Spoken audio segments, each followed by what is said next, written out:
નમસ્કાર વિદ્યાર્થી મિત્રો, મજામાં છો ને? ઓકે.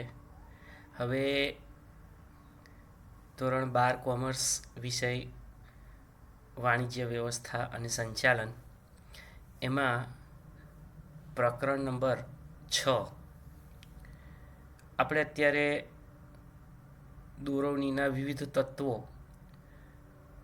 વેરિયસ એલિમેન્ટ્સ ઓફ ડાયરેક્ટિંગની ચર્ચા કરી રહ્યા છીએ. આ દોરવણીના વિવિધ તત્વો પૈકી અત્યાર સુધી આપણે નિરીક્ષણ, ત્યારબાદ નેતૃત્વ અને અભિપ્રેરણ 3 પ્રકારના તત્વોની વાત કરી. આજે ચોથું તત્વ શરૂ કરીએ છીએ અને એ છે કમ્યુનિકેશન. વિદ્યાર્થી મિત્રો, આપણે અગાઉના વિડીયોમાં એક 3 માર્ક્સની ખૂબ જ અગત્યની એવી ટૂંકનોંધની ચર્ચા કરી હતી અને એ ટૂંકનોંધ હતી સારા નેતાના ગુણો, qualities of a good leader.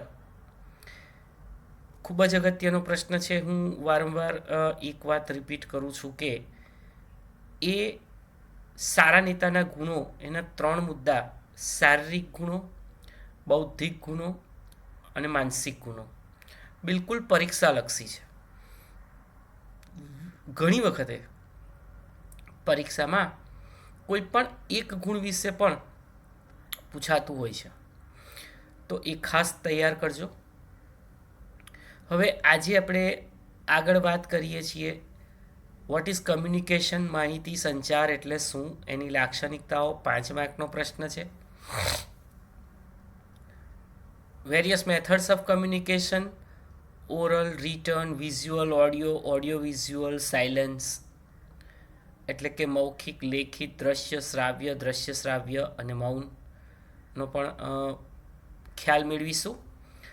અને એ સિવાય માહિતી સંચારમાં પણ વૈધિક અને અવૈધિક માહિતી સંચાર એ શું, એની લાક્ષણિકતાઓના અનુસંધાનમાં બંને ખ્યાલની સ્પષ્ટતા મેળવીશું. કારણ કે એને આધારે એક તફાવત પ્રકારનો પ્રશ્ન પણ પરીક્ષામાં પૂછાતો હોય છે. એ 5 માર્કમાં અને 3 માર્ક્સમાં બંને ફોર્મેટમાં એ ક્વેશ્ચન પૂછાતો હોય છે, એટલે એ પણ આપણે ખાસ કાળજી રાખવાની છે. તો વિદ્યાર્થી મિત્રો, હવે આપણે શરૂ કરીએ છીએ કમ્યુનિકેશન. માહિતી સંચાર એ સંચાલનનું અનિવાર્ય અંગ છે. Very important part of the management and that is communication. વર્તમાન યુગ વિજ્ઞાન અને માહિતી સંચાર, સાયન્સ, ટેકનોલોજી અને ઇન્ફોર્મેશનના ક્ષેત્રમાં ખૂબ જ પ્રગતિ કરી રહ્યો છે, આપણે બધા જ જાણીએ છીએ. આ ક્ષેત્રની પ્રગતિને કારણે વિશ્વના બધા જ દેશો એકબીજાની ખૂબ નજીક આવી રહ્યા છે અને કમર્શિયલ પોઈન્ટ ઓફ વ્યૂથી જોઈએ, વ્યાપારિક દ્રષ્ટિએ જોઈએ તો સમગ્ર વિશ્વ એક બજાર બની ગયું છે. તો માહિતી સંચાર શું છે? એ શબ્દો, પત્ર, સૂચનાઓ, વિચારો, મંતવ્યો આ બધાની આપ-લે કરવાની પ્રક્રિયા છે. આજે એકમના વિવિધ વિભાગોની માહિતી સંચાલક પાસે હોવી જરૂરી છે. તે માટે તળ સપાટીની કેટલીક માહિતી ઉપલી સપાટીએ અહેવાલ સ્વરૂપે મોકલવાની, એને રિપોર્ટિંગ કહેવાય. રિપોર્ટ, અહેવાલ પ્રેષણ. આ માહિતી પૂરી પાડવાની સમગ્ર પ્રક્રિયા એટલે માહિતી પ્રેષણ. જ્યારે માહિતી સંચારમાં હુકમો અને આદેશો આપવા, અહેવાલ મેળવવા, ફરિયાદો સાંભળવી, તેનો નિકાલ કરવો, આ બધાનો જ સમાવેશ થાય છે. ટૂંકમાં માહિતી સંચાર માટે માહિતી પ્રેષણ અનિવાર્ય છે. તમે એવું કહી શકો કે માહિતી પ્રેષણ એ માહિતી સંચારનું પહેલું પગથિયું છે. માહિતી પ્રેષણ એટલે અહેવાલ મોકલવો. તમે અહેવાલ મોકલશો તો પ્રત્યુત્તરની રાહ જોશો અને પ્રત્યુત્તર આવશે તો એ બનશે માહિતી સંચાર. કેમ કે માહિતી સંચારમાં 2 વ્યક્તિઓની વચ્ચે થતી માહિતીની આપ-લે, અને માહિતી પ્રેષણ એટલે એક જ વ્યક્તિ પોતાની કક્ષાએથી જે કંઈ પણ રિપોર્ટ ઉપલી કક્ષાએ કે અન્ય જગ્યાએ મોકલે, there is no waiting for the response from another person. બીજી વ્યક્તિના પ્રત્યુત્તરની રાહ નથી જોવાતી. That is reporting. એ અહેવાલ પ્રેષણ છે. અને જ્યાં માહિતી મોકલ્યા પછી પ્રત્યુત્તરની રાહ જોવાય અને એનો ફીડબેક મળે અને ફરી પછી એના પર ડિસ્કસ થાય, એ કમ્યુનિકેશન છે. એટલે માહિતી સંચારમાં માહિતી પ્રેષણ એ વન વે છે અને માહિતી સંચાર એ દ્વિમાર્ગી પ્રક્રિયા છે, ટુ વે. આપણે અર્થ જોઈએ. માહિતી સંચાર એટલે શું? એક વ્યક્તિ દ્વારા બીજી વ્યક્તિને સ્પષ્ટ અને અકબંધ સ્વરૂપમાં માહિતી પહોંચાડવી, જેથી બીજી વ્યક્તિ માહિતી આપનાર વ્યક્તિના ઉદ્દેશોને સમજી અને તેનો અમલ કરે.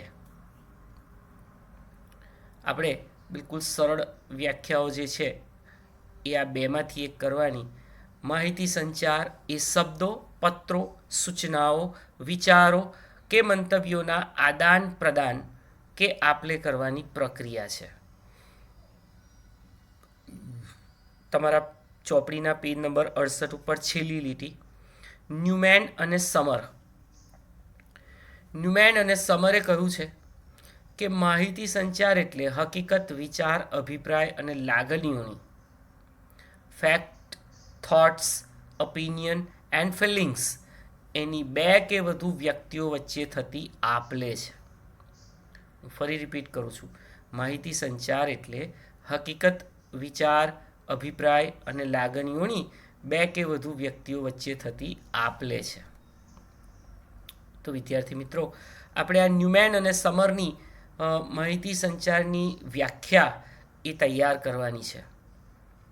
હવે તમે સ્ક્રીન ઉપર પણ જુઓ છો 5 ગુણનો આ ક્વેશ્ચન. માહિતી સંચારનો અર્થ આપી તેના લક્ષણો સમજાવો અથવા લક્ષણોની ચર્ચા કરો. તમારી ચોપડીમાં 69 નંબરના પેજ ઉપર એની લાક્ષણિકતાઓ આપેલી છે. કુલ 9 લક્ષણો છે.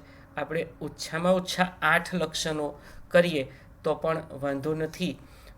આપણે 1 બાય 1 હવે લક્ષણોની ચર્ચા કરીએ છીએ. હું ફરી એકવાર કહું પ્રશ્ન.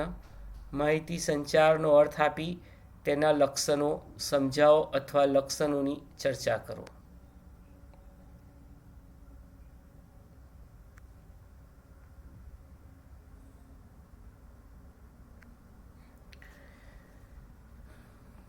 પહેલું લક્ષણ, હેતુલક્ષી પ્રક્રિયા. માહિતી સંચારનો હેતુ ફક્ત માહિતી આપવાનો કે લેવાનો નથી, પરંતુ તે દ્વારા ઔદ્યોગિક એકમના ચોક્કસ હેતુઓ સિદ્ધ કરવાનો છે. તેથી જે વ્યક્તિને માહિતી આપવામાં આવે તે વ્યક્તિ એના સંદેશા સમજે છે કે નહીં તેની પણ ખાસ તકેદારી રાખવામાં આવે. બસ ફક્ત માહિતીને મોકલી દો, સામે શું એનું રિએક્શન છે એની કોઈ જ ચર્ચા વિચારણા કે એની કોઈ જ ધારણા કરવામાં ન આવે તો એ કમ્યુનિકેશન નથી, એ હેતુલક્ષી પ્રક્રિયા છે. ઔદ્યોગિક એકમના હેતુઓ સિદ્ધ કરવાનો એનો મુખ્ય હેતુ છે. બીજું લક્ષણ, શબ્દો અને ભાષા સ્પષ્ટ હોવી જોઈએ. માહિતી સંચારમાં જે શબ્દો અને ભાષા વપરાય છે તે સ્પષ્ટ હોવા જોઈએ, એટલે કે દ્વિઅર્થી ન હોવા જોઈએ. વિદ્યાર્થી મિત્રો, તમને ખબર છે કે એવા કેટલાય વિધાનો અને શબ્દો છે કે જેના 2 અર્થ નીકળતા હોય, તો કમ્યુનિકેશન નિષ્ફળ જશે ભાઈ. માહિતી સંચારમાં જે શબ્દો અને ભાષાનો તમે ઉપયોગ કરો છો એ દ્વિઅર્થી ન હોવા જોઈએ, સ્પષ્ટ હોવા જોઈએ. It's a two way process, દ્વિમાર્ગી પ્રક્રિયા છે. ત્યાં અંડરલાઇન કરો, માહિતી સંચારની પ્રક્રિયા દ્વિમાર્ગી છે. ઉચ્ચ સંચાલકો હેતુ, નીતિ, વિધિ, પદ્ધતિ અને નિયમોના સંદર્ભમાં, આ જુઓ તમે, હેતુ, નીતિ, વિધિ, પદ્ધતિ, નિયમ, આ શું છે? આયોજનના ઘટક છે. એના સંદર્ભમાં જરૂરી માહિતી મધ્ય અને તળ સપાટીને મોકલે છે, જ્યારે મધ્ય અને તળ સપાટીથી જરૂરી માહિતી રિપોર્ટ એટલે કે અહેવાલ સ્વરૂપે મેળવવામાં આવે છે. એટલે ફક્ત માહિતી મોકલી દીધી કામ પૂરું નથી થઈ જતું. આ ટુ વે પ્રોસેસ છે. ચોથું, કાયમી પ્રક્રિયા. માહિતી સંચાર એ સતત અને કાયમી ચાલતી પ્રક્રિયા છે. એકમના ઉદ્ભવની સાથે જ માહિતી સંચાર શરૂ થાય અને અવિરત ચાલુ રહેશે. યાદ રાખજો, એકમના અંત સુધી કમ્યુનિકેશન ચાલુ રહેશે. એવું ના હોય કે ભાઈ માહિતી સંચારનો પણ ચોક્કસ સમયગાળો હોય, ચોક્કસ સિઝન હોય, એવું ના હોય. એનું સાતત્ય એકમના અસ્તિત્વ સુધી ચાલુ રહે છે. પાંચમું, અસંખ્ય સાધનો. વિદ્યાર્થી મિત્રો, આ સાધનો આપણે યાદ રાખવાના છે. આધુનિક સમયમાં માહિતી સંચારને અસરકારક બનાવવા માટે અનેક સાધનોનો ઉપયોગ થાય છે.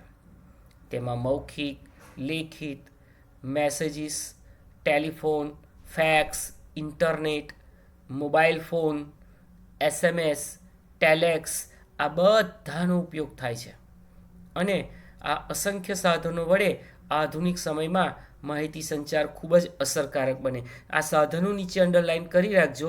પરીક્ષામાં પૂછાતું હોય છે, માહિતી સંચારના સાધનો જણાવો. છઠ્ઠું લક્ષણ, અનેક પ્રકારો અને પદ્ધતિઓ. માહિતી સંચારના અનેક પ્રકાર અને પદ્ધતિઓ છે, જેવી કે આંતરિક માહિતી સંચાર, બાહ્ય માહિતી સંચાર, લેખિત, મૌખિક, ઇશારો. આ બધા જ કમ્યુનિકેશનના પ્રકારો છે અને આ બધાનો જ ઉપયોગ વર્તમાન સમયમાં ધંધાકીય એકમમાં પણ થઈ રહ્યો છે.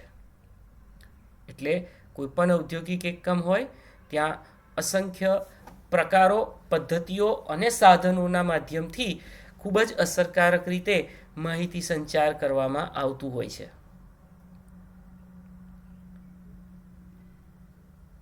કાર્યપ્રેરક પ્રવૃત્તિ.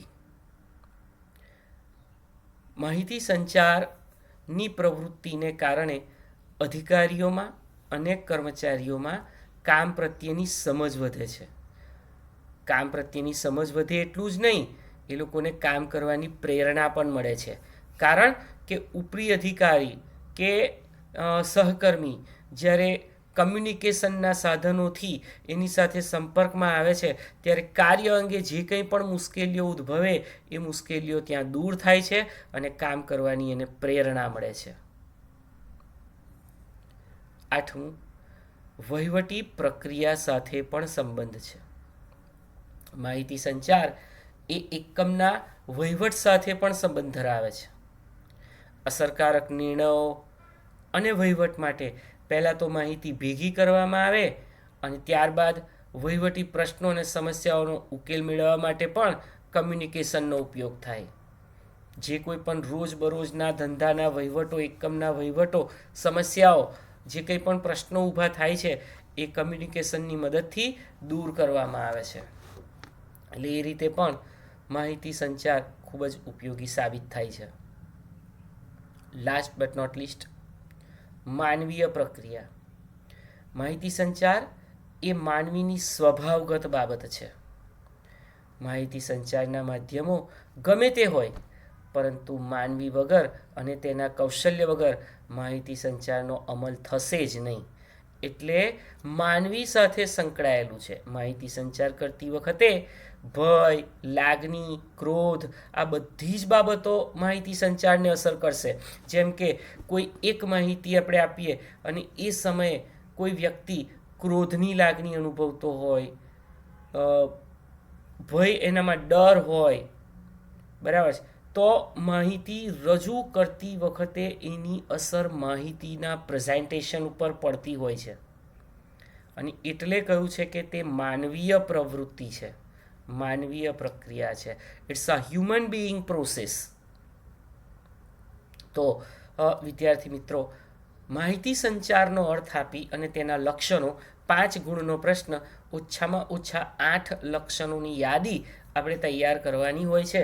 હવે તમે અહીંયા સ્ક્રીન ઉપર એક ચાર્ટ જુઓ છો, તમારી ચોપડીમાં પણ 69 પેજ ઉપર નીચે આપેલું છે માહિતી સંચારની પદ્ધતિઓ. તમારે આ ચાર્ટમાં આપેલી પદ્ધતિઓ જે છે, વેરિયસ મેથડ્સ ઓફ કમ્યુનિકેશન, એ યાદ રાખવાની છે.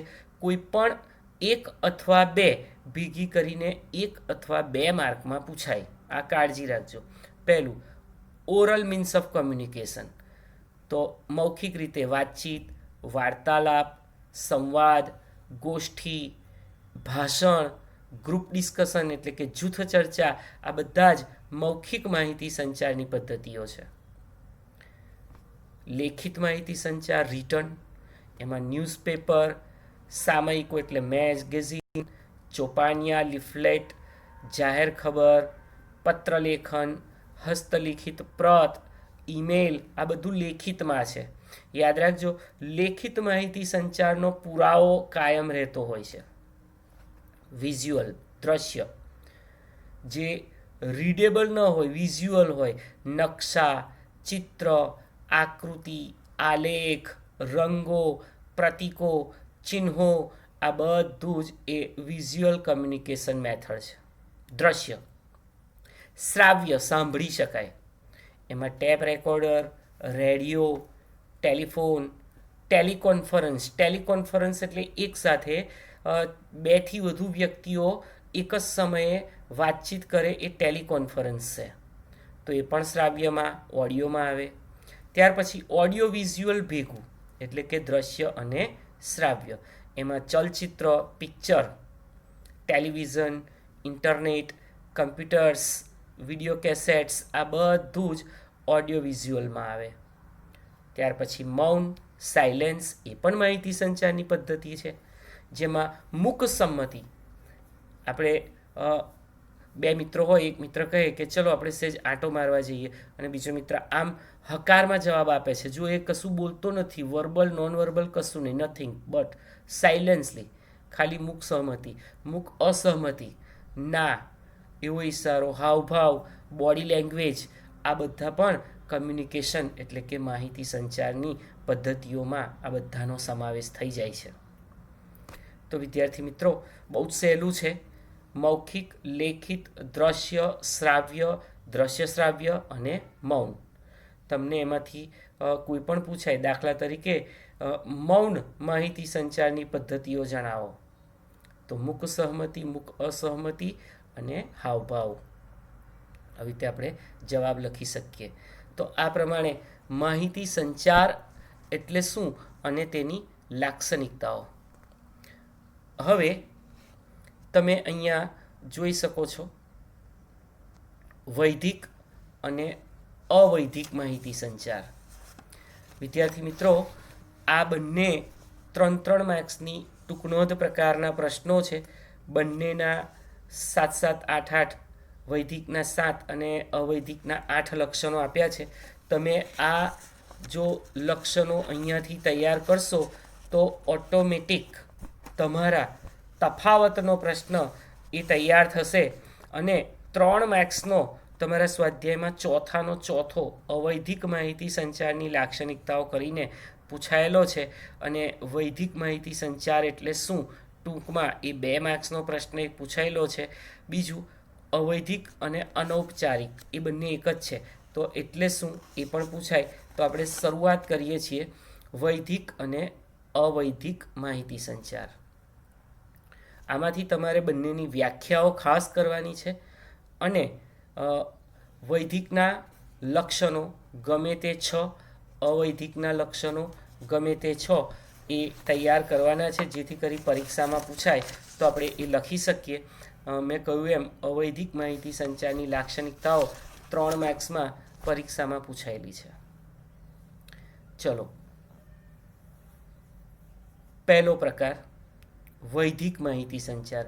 વૈધિકનું બીજું નામ છે ઔપચારિક, ફોર્મલ કમ્યુનિકેશન. અંડરલાઇન કરી દો.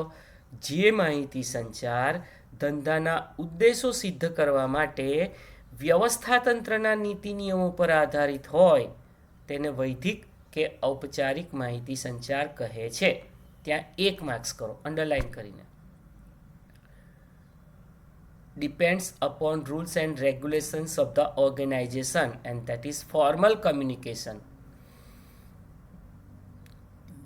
આ માહિતી સંચારની વ્યવસ્થામાં ઉપરી અને તેના કર્મચારીઓ એકબીજા સાથે વૈધિક રીતે સંકળાયેલા હોય છે. આ બધા તફાવતના જ મુદ્દા છે મિત્રો. તેનો ઉદ્દેશ્ય અંકુશ અને સંકલનનો હોય છે. આ પ્રકારનો માહિતી સંચાર એ મહદઅંશે લેખિતમાં હોય છે, જેમ કે નોટિસ, પરિપત્ર, મેમો, આ બધું જ સમજવામાં પણ સ્પષ્ટ અને સરળ છે. કોણ માહિતી મોકલશે એ અગાઉથી જ નક્કી છે. કયા સ્વરૂપમાં મોકલવામાં આવશે એ પણ નક્કી છે. અહીંયા એના 2 ઉદાહરણો પરથી આપણે વધુ સરળતાપૂર્વક વૈધિક માહિતી સંચાર સમજી શકીશું. જેમ કે અનિયમિત અને પૂર્વ મંજૂરી વગર ગેરહાજર રહેતા કર્મચારીને ચેતવણી સ્વરૂપે આપવામાં આવતી નોટિસ કે મેમો. આ લેખિત અને સાથે વૈધિક માહિતી સંચાર કહેવાય. બીજું, કર્મચારીને બઢતી કે બદલી માટે ઉપરી અધિકારી તરફથી આપવામાં આવતો લેખિત પત્ર એટલે કે પ્રમોશન લેટર, એ પણ વૈધિક માહિતી સંચાર. આમને આમ તમે કહી દો તમારા તાબેદારને, ભાઈ કાલથી તને પ્રમોશન આપીએ છીએ, તારે આ ઓફિસમાં જઈને બેસવું, તો એવું ના ચાલે. આપણે એને લેખિતમાં લેટર પેડ ઉપર એક પ્રમોશન લેટર આપવો પડે. એ વૈધિક માહિતી સંચાર કહેવાય. એની લાક્ષણિકતાઓની વાત કરીએ તો ચોક્કસ શબ્દો નીચે લીટી દોરી રાખજો. પહેલું લક્ષણ, આ માહિતી સંચારની વ્યવસ્થા ઉપરી અધિકારી અને તેના કર્મચારીઓ સાથે અંડરલાઇન વૈધિક રીતે સંકળાયેલી હોય છે. એટલે કે ઉપરી અને તાબેદારો એકબીજા સાથે કાર્યાનુસાર સંબંધોથી જોડાય છે ત્યારે આ પ્રકારનું કમ્યુનિકેશન થાય છે. બીજું, ઉદ્દેશ સ્પષ્ટપણે અંકુશ અને સંકલન. ત્યાં અંડરલાઇન કરો, અંકુશ અને સંકલન એટલે કે આયોજન પ્રમાણે કામ થાય છે કે નહીં તે જોવાના હેતુથી પ્રવૃત્તિઓ વચ્ચે એક સૂત્રતા બાંધવાનો હેતુ છે આનો. ત્રીજું, મહદઅંશે લેખિત સ્વરૂપ. ત્યાં અંડરલાઇન કરો. વૈધિક માહિતી સંચાર એ મોટે ભાગે લેખિતમાં જ હોય, એ ફોર્મલ કે ઔપચારિક. એ પછી નોટિસ, મેમો, પ્રમોશન લેટર વગેરે. ચોથું, આવા માહિતી સંચારનો સ્વીકાર વ્યવસ્થા તંત્રની એક નીતિ. ત્યાં અંડરલાઇન કરો, as a policy of organisation, કે ભાઈ આપણા કમ્યુનિકેશન, આપણા ઓર્ગેનાઇઝેશનમાં આ સિસ્ટમથી જ માહિતી સંચાર થાય છે. આ એક આપણી પોલિસી છે, એટલે એક નીતિ તરીકે સ્વીકારાય છે. પાંચમું, વ્યવસ્થા તંત્રના માળખાને આધારિત છે. કેવું માળખું છે? રૈખિક છે, કાર્યાનુસાર છે, શ્રેણિક છે. જે પ્રકારનું માળખું હોય એ પ્રકારનો વ્યવસ્થા તંત્રમાં અહીં માહિતી સંચાર થાય છે. એટલે ત્યાં અંડરલાઇન કરો, માળખાને આધારિત. છઠ્ઠું, વૈધિક માહિતી સંચાર ધ્યેય સિદ્ધિ માટે તૈયાર થાય. અંડરલાઇન કરો, ઉદ્દેશોની સિદ્ધિ, ધ્યેય સિદ્ધિ. આ તો કોમન છે. અને સાતમું અને છેલ્લું, તે સમજવામાં સરળ અને સ્પષ્ટ હોય છે. Very easy to understand. કારણ કે એ બહુ સુસ્પષ્ટ સ્વરૂપે લેખિતમાં પહોંચાડવામાં આવતું હોય છે. બીજું, અવૈધિક કે અનૌપચારિક. જે માહિતી સંચાર અંડરલાઇન વ્યવસ્થા તંત્રમાં કામ કરતા કર્મચારીઓ વચ્ચેના માનવીય સંબંધો અને મિત્રતા, અંડરલાઇન કરજો, માનવીય સંબંધો અને મિત્રતા પર આધારિત હોય તેને અવૈધિક કે અનૌપચારિક માહિતી સંચાર કહે છે. બીજું, આ આખી 3 માર્ક્સની ટૂંકનોટ પણ છે, 1 માર્ક્સનો પ્રશ્ન પણ છે. આ માહિતી સંચાર ખૂબ જ પરિવર્તનશીલ હોય છે, વેરી ફ્લેક્સિબલ અને ઇઝી, જેમાં અંકુશ અને આદેશની કોઈ જ જરૂર હોતી નથી. જ્યારે વૈધિક માહિતી સંચારમાં અંકુશ અને સંકલનની જરૂર પડે છે. તે મૌખિક વાતચીત કે સાંકેતિક ભાષામાં પણ સમજાવી શકાય. હા, ફરી અંડરલાઇન, અવૈધિક માહિતી સંચાર વ્યવસ્થા તંત્રને વધુ સંકલિત અને વિશ્વસનીયતા પ્રદાન કરે છે, ટ્રસ્ટેબલ છે. દાખલા તરીકે, કારખાનાના મેનેજર કામદારોને કામ કરવાની સૂચના આપે, એકચ્યુઅલી લેખિતમાં નહીં પણ મૌખિકમાં. સેલ્સ મેનેજર સેલ્સ કાઉન્ટર પાસેથી પસાર થતા સેલ્સ પ્રેઝન્ટેશન અંગેની માહિતી કે સૂચના સેલ્સમેનને આપે. એક ઉદાહરણ છે કે કોઈ સેલ્સમેન કસ્ટમરને ડીલ કરી રહ્યો છે, સમજાવી રહ્યો છે, અને ત્યાંથી સેલ્સ મેનેજર પસાર થાય છે. એ જુએ છે તો એ સેલ્સમેનને 2 સજેશન આપે છે કે જુઓ, તમે આ પ્રમાણે પણ આવી ટેકનિક્સથી પણ ગ્રાહકોને સમજાવી શકો છો. આ અવૈધિક કહેવાય. આ સેલ્સમેન અને સેલ્સ મેનેજરના પર્સનલ રિલેશન પર આધારિત કમ્યુનિકેશન છે ને, એટલે અનૌપચારિક કે અવૈધિક માહિતી સંચાર કહેવાય. જેવી રીતે આપણે વૈધિકના અર્થ અને લક્ષણોની ચર્ચા કરી, સેમ એવી રીતે અવૈધિક માહિતી સંચાર કે અનૌપચારિક માહિતી સંચારની પણ અહીંયા આપણે થોડીક સ્પષ્ટતા મેળવી લઈએ.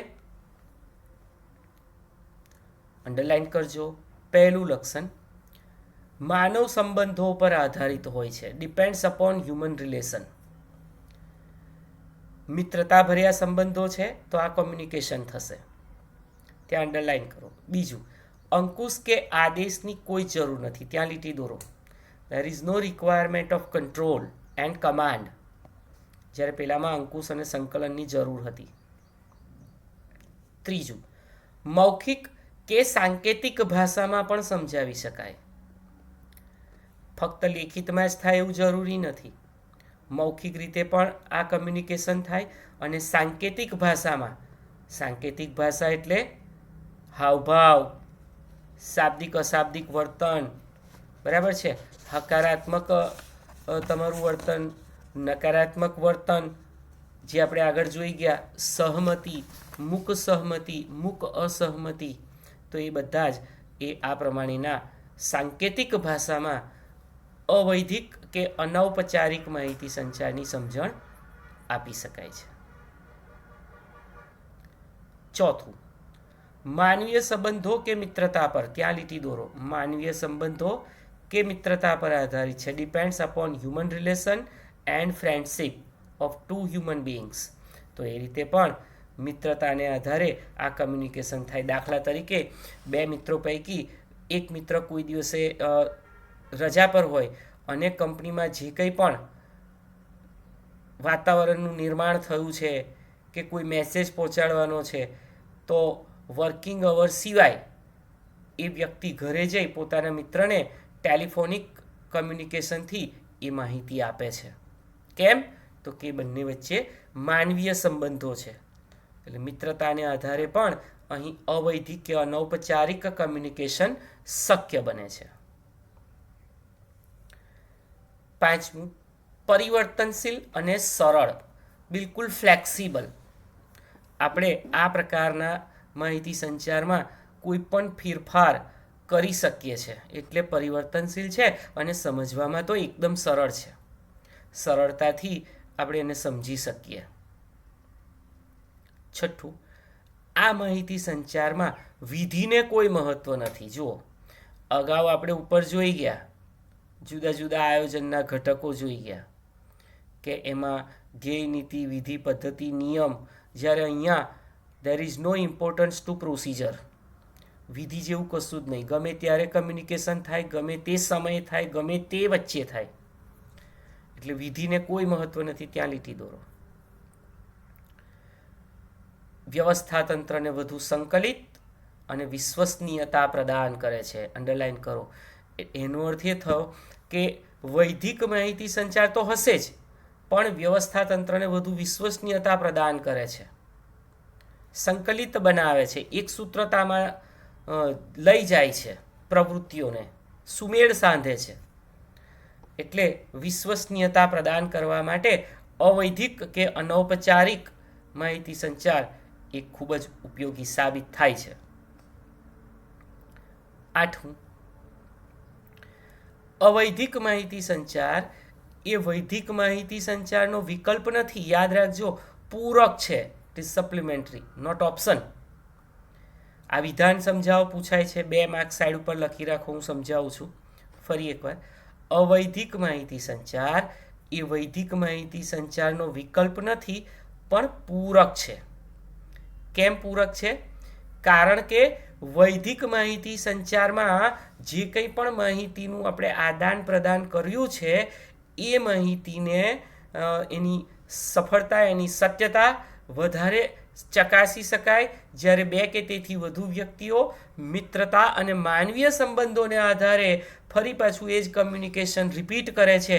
પછી એ લેખિત સ્વરૂપમાં હતું અને હવે મૌખિક હોય, સાંકેતિક હોય, શાબ્દિક હોય, અશાબ્દિક હોય, સહમતિવાળું હોય, અસહમતિવાળું હોય કે હાવભાવથી હોય, પણ વૈધિક માહિતી સંચારને વધુને વધુ વિશ્વસનીયતા પ્રદાન કરવાનું કામ એ અવૈધિક માહિતી સંચાર કરે છે.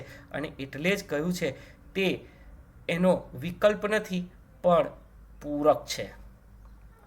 તો વિદ્યાર્થી મિત્રો, આ પ્રમાણે આજે આપણે વાત કરી માહિતી સંચાર એટલે શું. હું માહિતી સંચારની વ્યાખ્યા રિપીટ કરું છું.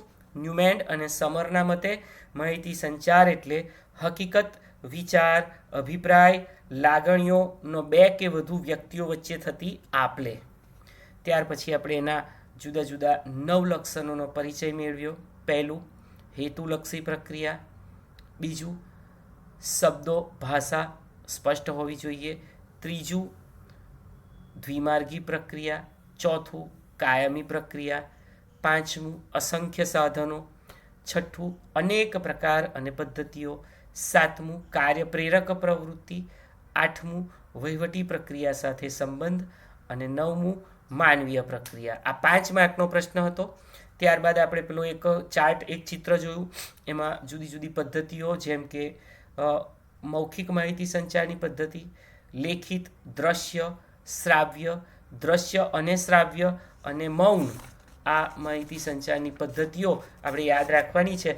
એના શબ્દો પણ, દાખલા તરીકે મૌખિકમાં વાતચીત, વાર્તાલાપ, ટેલિફોન, જૂથ ચર્ચા, ગોષ્ઠી વગેરેનો સમાવેશ થાય એ રીતે. ત્યારબાદ આપણે વૈધિક અને અવૈધિક માહિતી સંચાર બંનેની વ્યાખ્યા ખાસ કરવાની છે મિત્રો.